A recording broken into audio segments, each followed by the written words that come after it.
Et bienvenue à notre émission Lire des livres. Aujourd'hui, nous allons vivre une nouvelle interview par écran interposé puisque notre invitée du jour, Valérie Duval-Poujol, est à Bordeaux et moi ici à Renan. Mais grâce à la technique, nous aurons le plaisir de vivre un temps d'échange qui promet d'être passionnant. C'est donc avec plaisir que je vous accueille pour le livre que vous avez écrit il n'y a pas longtemps, La Bible est-elle sexiste? Bonjour. Bonjour, comment allez-vous? Très bien.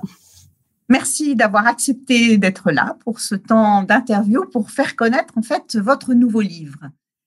Pour ceux qui ne vous connaîtraient pas, bien, je vais me permettre de vous présenter en quelques mots. Alors, vous êtes docteur en histoire des religions et en théologie. Vous enseignez la critique textuelle et la Septante dans plusieurs facultés protestantes de théologie, mais vous donnez aussi des cours à la faculté adventiste de théologie à Collonges-sous-Salève. Et, d'après ce que j'ai lu, vous avez été la première Française de confession protestante évangélique à obtenir un doctorat en théologie. Vous êtes spécialiste des traductions de la Bible et vous avez d'ailleurs été chef de projet pour la révision de la Bible nouvelle en français courant. Vous êtes très engagé dans tout ce qui touche la place de la femme dans l'Église et, entre autres, vous êtes pas mal intéressé à tout ce qui touche aux violences conjugales et vous avez donc créé une association, si j'ai bien compris, dont vous êtes présidente. Voilà, un parcours riche, un parcours qui tourne toujours autour de la Bible et en fait, je n'ai pas aussi précisé que vous avez écrit de nombreux livres. Et je ne sais pas le combienième est celui-ci, mais voilà, il y en a quand même quelques-uns. Donc voilà, votre dernier livre, La Bible est-elle sexiste? Alors, la première question que j'ai envie de vous poser, c'est que pourquoi avoir donné ce titre? Est-ce que la Bible, pour la Bible, on a un a priori de sexisme, en fait?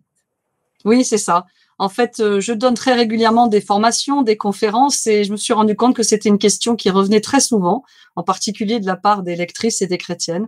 Et donc, j'ai eu envie de l'aborder très franchement et très directement. Est-ce que ce texte est patriarcal? Est-ce que ce texte peut encore nous dire quelque chose aujourd'hui? Quelle est la bonne nouvelle?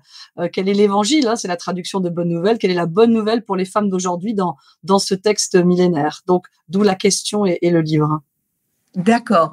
Et puis, mais alors, vous avez un petit peu dit, est-ce que la culture biblique est sexiste ou bien c'est un problème de traduction? Enfin, où est-ce qu'on peut se situer par rapport à ça? Oui, c'est-à-dire qu'il faut faire la différence entre la trajectoire qu'on voit dans le texte biblique et qui pourrait correspondre au cœur de Dieu, qu'on voit dans Genèse 1 et 2, une pleine égalité entre l'homme et la femme, et puis ensuite ce que les théologiens appellent la chute, Genèse 3, et qui va introduire une distorsion, et le patriarcat, et là c'est toutes les pages de l'Ancien Testament, avec quelques zones de lumière de temps en temps, mais il faut attendre l'Évangile, le Nouveau Testament, avec Jésus-Christ pour qu'il y ait à nouveau restauration de ce qui était prévu au commencement. Et donc, en fait, ça, c'est la trajectoire qui, du coup, n'est pas du tout sexiste. Mais la culture dans laquelle les textes bibliques sont écrits, en effet aussi, les traductions de ces textes bibliques sont souvent teintées de sexisme. Mais ça veut dire quoi? Ça veut dire que les traducteurs avaient été baignés dans une telle culture qu'ils ne pouvaient pas faire autrement que de biaiser un peu le texte? Alors, les traducteurs font un travail formidable, inspiré par l'esprit, par leurs compétences. Donc, on est très reconnaissant. Mais c'est vrai aussi que les traducteurs sont les enfants de leur temps. Ils ont souvent des lunettes qui correspondent à des lunettes culturelles. Et parfois, ils ont davantage suivi l'esprit du temps, de leur culture, que ce qu'il y avait dans le texte. En particulier parce que pendant longtemps, ce sont des hommes seulement qui étaient traducteurs. Et donc, en fait, tout en respectant leur travail, on a un droit d'inventaire. On peut voir que parfois, des trésors d'égalité qui étaient dans le texte ont été mis sous le boisseau à cause de traductions plutôt orientées et culturellement, patriarcalement. D'accord. Et puis, alors, le titre du livre, c'est La Bible est-elle sexiste? Mais j'ai aussi quand même envie de poser la question, est-ce que Dieu est sexiste? Et non, voilà, c'est ça qui est intéressant. C'est que déjà, la première chose, c'est de se rendre compte que Dieu n'est pas patriarche barbu sur son trône, assis dans le ciel. On a souvent une représentation au masculin de Dieu. Or, Dieu est au-delà, en fait, du genre. Il n'est pas mâle ou femelle, homme ou femme. Dieu est esprit. Et ça, c'est déjà la première étape dans notre représentation qu'on peut se faire. Et donc ça aide. Il a des qualités aussi de tendresse maternelle. Pour décrire, par exemple, sa tendresse pour nous, l'Hébreu nous dit que son utérus frémit pour nous. Là, les traducteurs n'ont pas osé mettre ça, mais c'est parce qu'il n'a pas plus d'utérus que de barbe. En fait, ce sont des images pour nous aider à comprendre quelque chose de Dieu. Donc Dieu n'est pas sexiste. Il a eu vraiment cette relation d'amour avec homme et femme. D'accord. Et puis, votre livre, en fait, c'est un parcours biblique. Hein, c'est ce que vous avez bien noté. C'est marqué sous le titre. Donc, on va cheminer, en fait, dans votre livre, on va cheminer dans des textes bibliques. Vous commencez par Genèse 1, 2, 3. Alors, on me dira, oui, c'est normal, c'est le début de la Bible.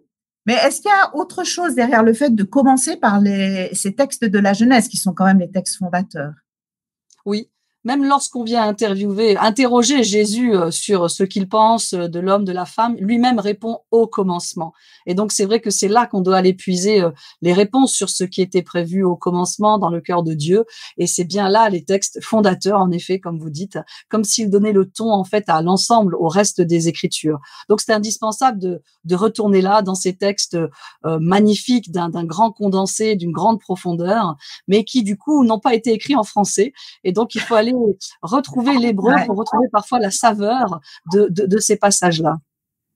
D'accord. Mais en fait, quand on lit ces textes fondateurs et quand on entend aujourd'hui tout ce qui se passe dans notre société par rapport au genre, par rapport à des mouvements MeToo, enfin voilà, on a l'impression qu'à ce niveau-là, la société change énormément. Est-ce qu'on peut quand même rester sur ces bases-là encore aujourd'hui? Alors ça, c'est une démarche en effet confessante de se dire que c'est dans ces textes bibliques que nous entendons la parole de Dieu et que nous pouvons savoir ce qu'il avait prévu pour l'humanité. Donc c'est évidemment dans une démarche confessante. Mais je pense que, vous voyez, faut distinguer les mouvements, hein, MeToo, mouvement de libération de la parole, et puis les questions sur le genre. Il faut entendre derrière ces questions peut-être une très bonne interrogation de la société, de dire mais comment est-ce qu'on vit la différenciation homme-femme, et pendant des siècles, la différenciation a été comprise comme une inégalité homme-femme. Et la richesse de l'anthropologie biblique, des textes bibliques, c'est de dire que oui, il y a différenciation, mais sans que ça veuille dire inégalité. On est dans une différenciation, mais qui doit du coup apprendre à se vivre dans une alliance, dans l'identification des ressemblances et des différences. Et ça, c'est un magnifique programme. On est seulement au début de l'exploration. Oui, et je trouve ça très intéressant parce que vous parlez bien de différenciation, mais d'égalité. Et je trouve que quand on lit la Genèse, très vite, on est confronté à un problème, c'est que quand on nous dit que Ève, elle a été créée et puis qu'elle est l'aide de l'homme. Et déjà là, on a envie de dire, mais attendez, on est plus que des aides. Voilà, ça c'est Genèse 2, 18 et il est lu à tous les mariages et c'est le moment où le mari regarde ses chaussures et attend que ça passe. Alors qu'en fait, évidemment, c'est la traduction française qui a beaucoup appauvri la richesse de l'hébreu. Le texte hébreu nous dit que Dieu a fait pour l'être humain, là ici, un ezer kenegdo, c'est-à-dire un secours, un salut, un vis-à-vis qui va l'aider à se construire. Ce sera donc réciproque entre l'homme et la femme. Donc, on était vraiment prévus comme vis-à-vis l'un pour l'autre, étant capable de se construire par l'échange et la communication. Évidemment, le mot aide est un mot fourre-tout qui a bien diminué ici la valeur de ce que voulait dire le texte. Effectivement. Mais alors, ça veut dire que si on avait dit, par exemple, que Ève était le vis-à-vis, ça aurait été plus juste par rapport à l'origine? Par exemple. Et vous trouverez ça dans la Nouvelle Français courant, qui est donc une traduction récente de la Bible, où on a fait particulièrement attention à ces textes concernant la femme. D'accord. Et dans votre livre, vous parlez quelque chose que j'ai trouvé aussi très intéressant, vous mentionnez le fait que Adam, en fait, va parler pour la première fois quand il va voir Ève. Quel lien vous faites entre cette première parole, en fait, et le fait qu'il voit Ève pour la première fois? Oui. c'est vrai que c'est en face d'Ève, qui à ce moment-là ne s'appelle pas encore Ève, qu'il va pour la première fois dire des pronoms à la première du singulier, qu'il va parler en je, en sujet. Eh bien ça, c'est un thème central dans la Bible, c'est l'importance de l'altérité. C'est le mot chic pour la différence, hein. C'est le fait que on arrive à trouver son identité face à l'autre, à celui qui est différent, ressemblant mais différent aussi. Et en effet, eh bien, c'est lorsque Adam, tout admiratif, va dire voici celle qui a été donc tirée os de mes os, chair de ma chair. Elle sera appelée Isha parce qu'elle a été tirée d'Ish. Et donc c'est la première fois qu'il va parler de lui-même à la première du singulier. Il se découvre, c'est le récit de la création, le thème de la centrale ici, dès qu'on peut se découvrir soi-même grâce au miroir de l'altérité. Mhm. Donc, le paradis était un paradis déjà au niveau de tout ce qui a été créé, de la nature et tout, mais aussi un paradis au niveau du couple, hein, que Dieu crée. Tout est magnifique et tout se casse la figure dans Genèse 3. Voilà, ce que les théologiens appellent la chute. En fait, La du coup, chute. lorsque Adam et Ève oublient qu'ils sont créatures et sont un petit peu dans leur désir de toute puissance, envie d'être créateurs, vous serez comme des dieux. Ils cèdent à cette tentation-là. Et à partir de là, eh bien, Dieu va dire des conséquences, non pas parce qu'il les maudit. On ne voit jamais Dieu maudire là la femme, hein, mais expliquer désormais, voilà, les règles du jeu ont changé parce que vous avez changé les règles du jeu. Et il va énoncer un certain nombre de conséquences, en particulier Genèse 3,16. À la femme, tu te tourneras vers ton mari pour une communion, un désir de communion, mais tu y rencontreras de la domination. Et c'est donc l'apparition, d'après les textes bibliques, là, du patriarcat qui va durer si longtemps. Voilà. Mais alors, ça veut dire que le patriarcat et puis ce sexisme est déjà annoncé dans Genèse 3. Voilà. Et ça veut bien dire qu'il est une conséquence de la chute et non pas un désir créationnel de Dieu. Ça n'est pas dans le cœur de Dieu. Et c'est pour ça qu'on peut lutter contre. Et c'est pour ça que Jésus viendra pour restaurer des relations harmonieuses, non seulement entre l'humanité et Dieu, mais aussi entre l'homme et la femme. D'accord. Et d'ailleurs, vous l'avez dit tout à l'heure, après, c'est là qu'on va tomber dans le patriarcat. Et on a des femmes très vite dans l'Ancien Testament, des femmes qui vont être victimes de ce sexisme. Alors, on peut penser à Sarah, on peut penser à Bethsabée, on peut penser à Tamar, des femmes qui vont vivre quand même d'abord une domination, mais un fort sexisme. De très nombreux textes de l'Ancien Testament sont en effet émaillés de violence envers les femmes. Malheureusement, on n'ose jamais trop prêcher dessus ou les lire. Mm-hmm. Ils sont très importants parce que ils sont l'écho des victimes aujourd'hui de la violence. Et on sait que la violence conjugale, la violence envers les femmes, on n'a qu'à penser là au viol de guerre en ce moment en Ukraine ou en RDC, au Congo. Et donc, on sait que la violence envers les femmes, c'est une réalité. Et les textes bibliques s'en font l'écho. Il nous parle de Agar, l'esclave sexuelle de Abraham et Sarah. Il nous parle de Sarah vendue par Abraham à Pharaon. Il nous parle de la concubine du Lévite découpée en morceaux en Juge 19. Toute une série de portraits, en fait, assez dramatiques, mais qui ont comme point commun cette violence, cette humiliation faite aux femmes. Mm-hmm. Et d'ailleurs, quand on lit ces textes, je suis des fois surprise d'entendre des gens pas la défendre, mais quand même, ils se disent, si c'est dans le texte biblique, c'est qu'il y a quelque chose à nous enseigner. Puis, en fait, oui, c'est qu'on confond récit et norme, en fait. La Bible est pleine de récits qui sont là pour nous enseigner des choses, mais pas forcément toujours comme des bons exemples. Il y a aussi beaucoup de récits qui sont des contre-exemples. Et donc, faut pas se tromper, en fait, dans l'analyse du genre littéraire ici. Voilà, un récit, eh bien, c'est rarement une norme, hein. En général, ça vient plutôt illustrer quelque chose qui est dit par ailleurs. Et donc, il faut pouvoir savoir si c'est un exemple ou un contre-exemple. Notre roi David, par exemple, qui est si formidable, il y a des tas de récits de lui qui sont, où on nous le voit vraiment comme exemple, et puis d'autres, notamment lorsqu'il agresse Bethsabée, ou lorsqu'avec Michal, il est vraiment très partisan, hein, et qu'il l'instrumentalise, sa première femme, eh bien, on voit du coup là qu'il est beaucoup moins un exemple. Ouais. Mais en fait, dans le Lévitique, il y a, enfin, quand je lis le Lévitique, il y a des règles qui sont assez égalitaires et qui ont quand même eu de la peine à être prises en compte dans la vie de ces hommes de l'époque. Oui, C'est vrai que, par exemple, certains recensements, on voit bien l'égale dignité d'un homme ou d'une femme, où on demande la même valeur pour les deux. Et c'est vrai qu'on a dans l'Ancien Testament, de temps en temps, comme ça, une lumière, quelque chose qui nous dit qu'il y a de la lumière au bout du tunnel, quelque chose de précurseur de ce qui va arriver après. On a quelques femmes en position de, on va dire, d'autorité, hein, des reines ou des femmes qui vont changer le cours de l'histoire du salut, et puis des femmes qui exercent des responsabilités spirituelles, comme la prophétesse Hulda en 2 Rois 22, qui permet la plus grande réforme religieuse de tous les temps, d'après le texte, hein, ou bien évidemment la juge et prophétesse Déborah, qui est bien plus connue. Et puis on a comme ça donc des positions, des femmes en position d'autorité, ou qui sont comme des lumières, qui nous disent que dans cette nuit du patriarcat, il y a de l'espoir, que ça n'est pas la fin de l'histoire. Mhm. Oui, j'aime bien ce mot de lumière parce que c'est vrai qu'elle détonne. Hein. On a ces quelques femmes, on se dit mais pourquoi tout à coup il y a juste quelques femmes éparpillées? Mais c'est un peu comme pour dire, ben oui, il y a quand même eu des femmes malgré cette époque-là qui ont su tirer quelque chose. Et dernièrement, j'ai découvert le texte où il y a justement les filles de Tsélophade qui vont aller vers Moïse et qui vont demander leur part d'héritage parce que c'est les seules filles. Et j'ai trouvé justement magnifique la réponse de Moïse et de Dieu qui va dire, mais oui, elles peuvent.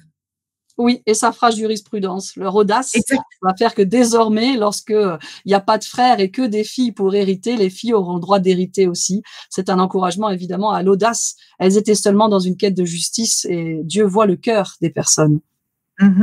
Exactement. Mais quand on sort justement de cette période donc du patriarcat, de cette période où voilà, il y a des abus, mais il y a quelques lumières féminines, et qu'on arrive au Christ, le Christ, vous notez dans votre livre qu'il a une attitude exemplaire. Ouais. Pouvez-vous préciser pourquoi vous dites que Jésus a eu une attitude exemplaire avec les femmes? Oui, Jésus, ça reste notre référence, hein, et c'est vraiment vers lui qu'on veut tourner les regards pour savoir comment se comporter. Et là, c'est absolument formidable parce que il a une attitude de respect. Il les rencontre, il les considère comme interlocutrices, il les prend comme théologiennes. Il choisit une femme comme premier témoin de la résurrection. Donc, c'est vraiment épatant de voir en fait le comportement qu'il va avoir avec elle. Il choisit des disciples de sexe féminin. Jeanne ou Suzanne. Il choisit Marie de Magdala comme premier témoin de la résurrection. Donc, on voit vraiment un Jésus qui inaugure en fait une toute nouvelle ère.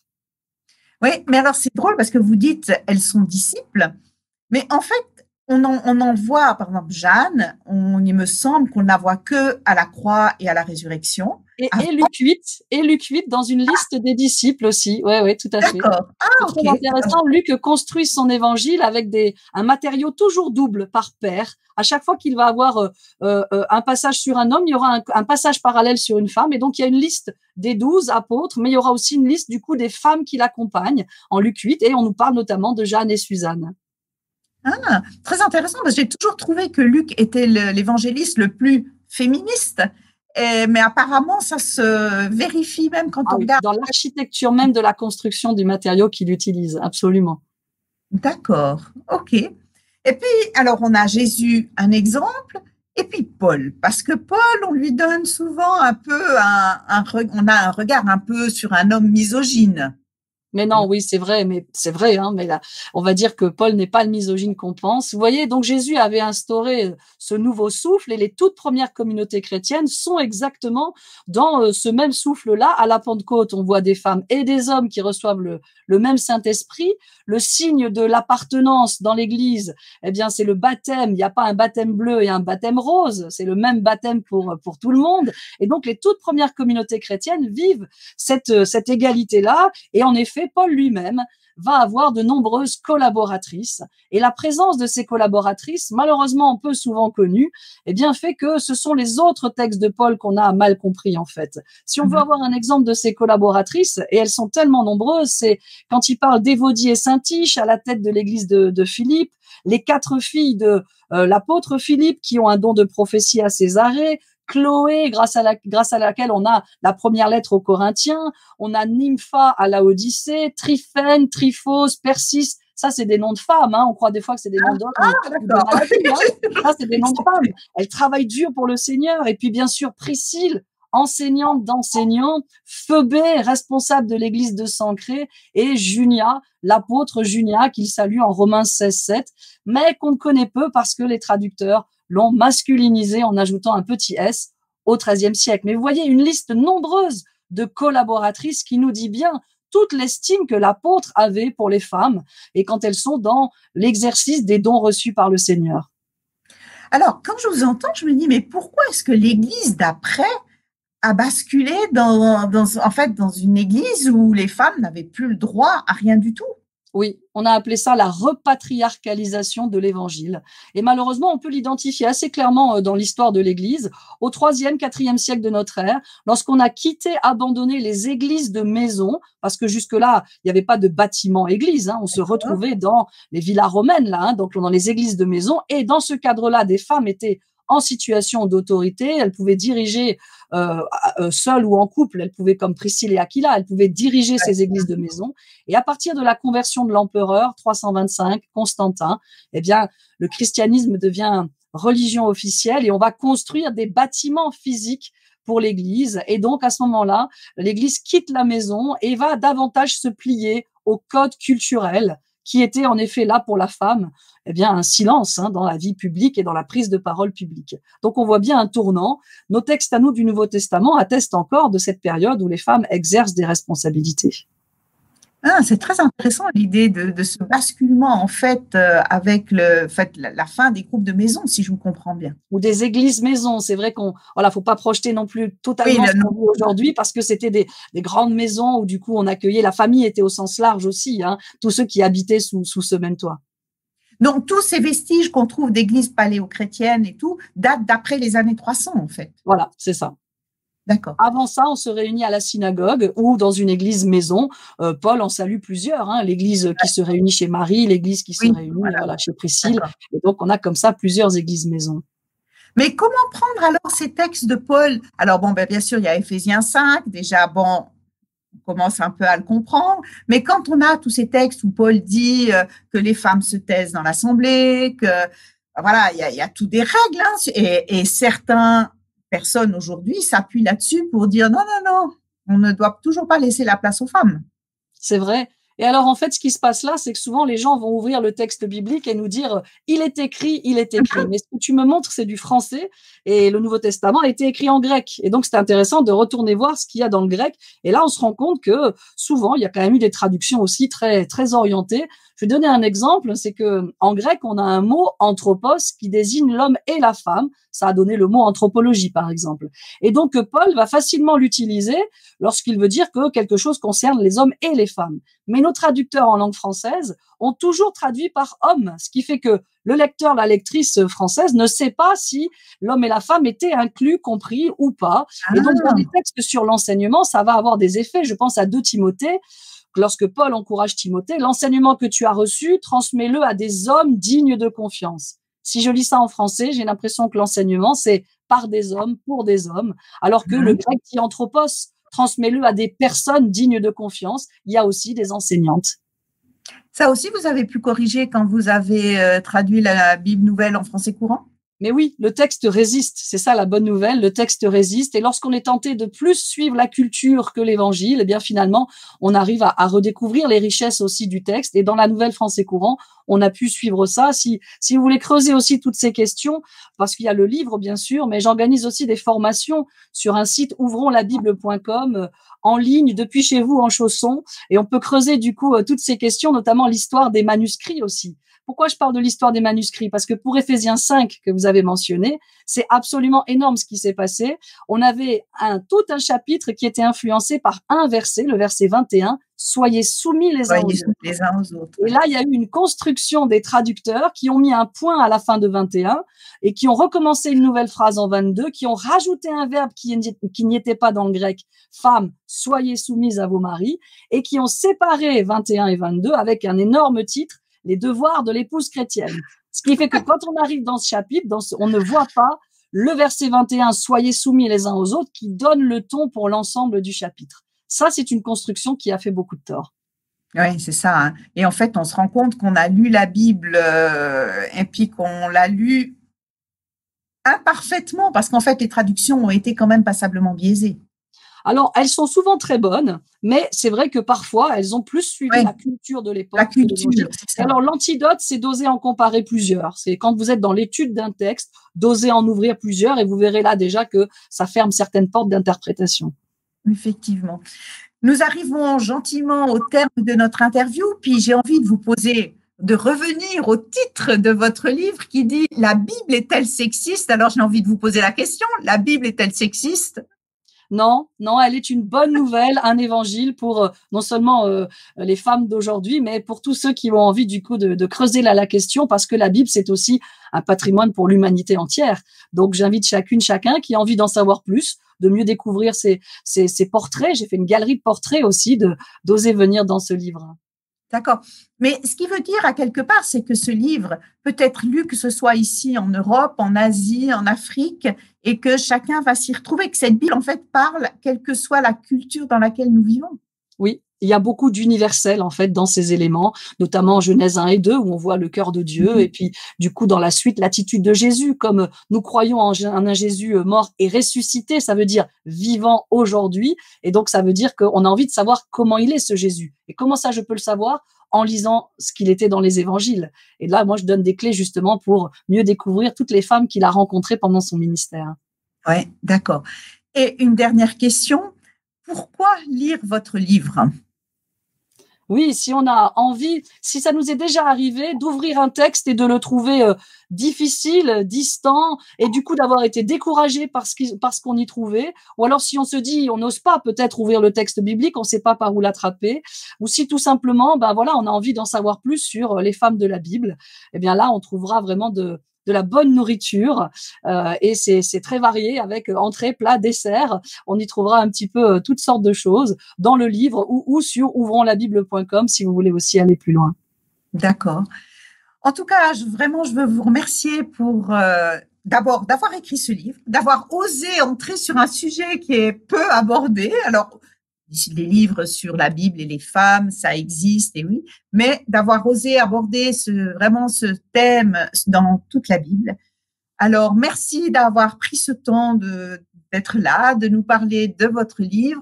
Et puis, pour ceux qui seraient intéressés, ce livre est donc disponible sur le site de la librairie Vie et Santé en Suisse. Mais si vous êtes en France ou si vous êtes dans un autre pays, vous pouvez le trouver sur Internet ou dans toutes les bonnes librairies de France et d'ailleurs.